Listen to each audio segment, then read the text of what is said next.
Hey there, it's Anonymous Tea, where we spill the tea anonymously. Hello, hello, hello, hello, hello, everyone. Hello, YouTubers. Hope you guys are all having an amazing day today, sending good vibes, sending positivity, sending blessings, and good energy to each and every single one of you. Thank you so much for tuning in.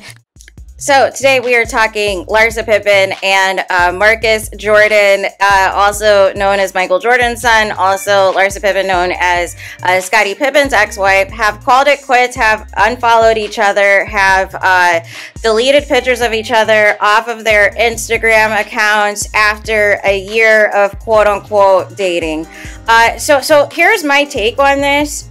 You know, Larsa, she's like posting subliminal quotes about how things are never going to work if the family's not on board and blah, blah, blah, blah, blah. Here's the thing. I don't think Larsa cared about that, because I think she wanted to get to the back. She wanted to get to Michael Jordan's billions of dollars, and Michael Jordan probably has some ironclad, you know, inheritance in place as far as how the money is going to be distributed to the kids, and that is probably why he has his kids working in different branches of the Jordan brand to still protect his assets overall, so they're not just looking for a come up off of their father. And Larsa realized that she was not going to access the money. She was not going to get to the money, so therefore she's about to pull a Drea, she's about to pull a Brittany Renner, and go back to messing with active athletes that are actually either in the NBA or NFL or what have you, so that she can access those millions, because Marcus Jordan doesn't have it, you guys.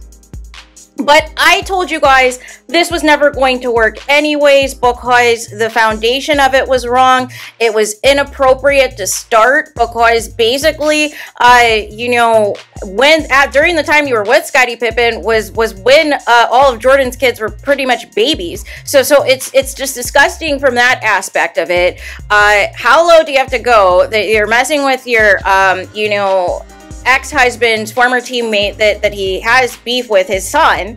Rather, you couldn't even get to actually Michael Jordan. You had to go with his son. You had to go with a low-hanging fruit who does not have the money or the resources or the fanfare that Michael Jordan has, because none of his kids, frankly, could make the impact and make the transition to the NBA and be a success like Michael Jordan was.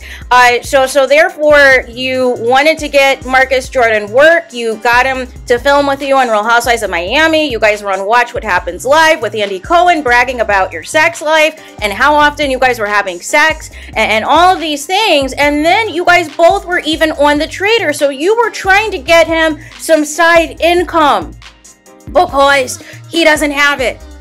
He's not as successful as you thought he was, and therefore you're tired of the facade.